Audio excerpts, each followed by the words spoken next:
Development operator అనేటటువంటిది ఉంటుంది. అంటే కంప్లీట్గా ప్రైవేటు వ్యక్తులకు ఇచ్చేస్తారు మైన్ మొత్తం. తాడిచెర్ల 1 అట్లనే ఇచ్చిండ్రు. ఇవ్వడం వల్ల ఏమైంది, సింగరేణికి ఒక్క రూపాయి కూడా లాభం రాలేదు, ఒక్క తెలంగాణ బిడ్డకు కూడా ఉద్యోగం రాలేదు. ఆ సామ్రాజ్యం వేరే ఉంటుంది, ప్రైవేట్ వాడిది ఉంటుంది. అక్కడ ఎంతమందికి ఉద్యోగాలు ఇచ్చిరో కూడా తెలిసే పరిస్థితి ఉండదు. ఆనాడు దొడ్డిదారులు ఇచ్చిరు, జెన్కోకి ఇచ్చి జెన్కో నుండి ఏఎంఆర్కి ఇచ్చిండ్రు.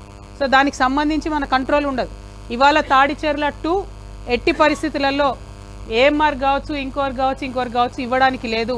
సింగరేణి కంట్రోల్లోనే ఉండాలి, సింగరేణి డెవలప్ చేయాలనేది మా డిమాండ్. ఈ విధంగా సింగరేణి సంస్థను కాపాడుకుంటూ ముందుకెళ్లాలనే ఉద్దేశంతో మేము పనిచేస్తూ ఉన్నాం. మరి ఒక పక్క సింగరేణి సంస్థను కాపాడుకుంటూ ఇంకొక పక్క సింగరేణి కార్మికులు 62,000 మంది తెలంగాణ రాకముందు సింగరేణిలో కార్మికులు ఉండే. ఇవాళ సంఖ్య 38,000. 2,000 ఆఫీసర్లు, 38,000 కార్మికులు. 62,000 నుండి 38,000కు పడిపోయింది.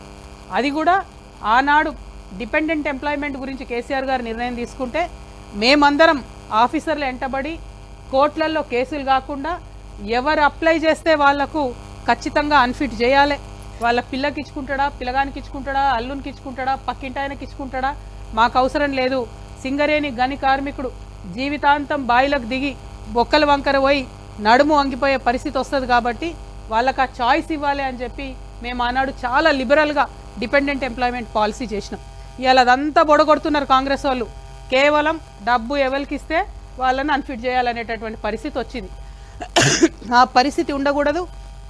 ఖచ్చితంగా ప్రతి నెలలో 2 సార్లు అన్ఫిట్ చేయాలి, మెడికల్ బోర్డు పెట్టాలి అని మేము డిమాండ్ చేస్తూ ఉన్నాం.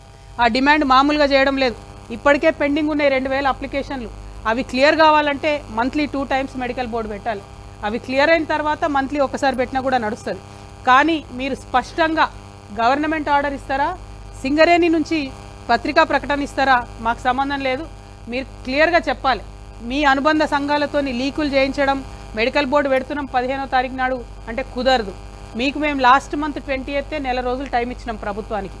వచ్చే 20వ తారీఖు లోపల సింగరేణి నుండా ప్రభుత్వం నుండా విస్పష్టమైన ప్రకటన చేయాలి. లేకపోతే ప్రజాస్వామ్యయుతంగా నేను నిరవధిక నిరాహార దీక్ష రామగుండం ఏరియాలో చేపట్టడం జరుగుతుంది. ఎందుకంటే సింగరేణి గని కార్మికుల యొక్క హక్కును కాపాడడానికి మా ప్రాణాలనైనా పనంగా పెట్టి పోరాటం చేస్తామని చెప్తున్నాం. చెప్పడమే కాదు, చేసి చూపిస్తాం కూడా. ఇంకొక మాట, 3,000 మంది అలియాస్ నేమ్స్తో ఇబ్బంది పడే కార్మికులు ఉంటారు. తండ్రికి ఓ పేరు ఉంటుంది, కొడుకు జాబ్ ఎక్కుతాడు, ఈ జాబ్ కానటువంటి పరిస్థితి విచిత్రంగా ఉంటుంది. సో ఇప్పుడు వాళ్ళు మళ్ళీ పోదాము అనుకుంటే మీ పేరు లేదు కదా మ్యాచింగ్ అని కొత్త ఉద్యోగం ఇవ్వనటువంటి పరిస్థితి ఉంటుంది. పైగా విజిలెన్స్ కేసులు పెట్టి ఒక 150 మందిని వేధిస్తూ ఉన్నారు. కామెడీ ఏంటంటే 10వ తరగతి లేదంటారు. సింగరేణికి చదువుకి ఏం సంబంధమో నాకు అర్థమవుతలేదు.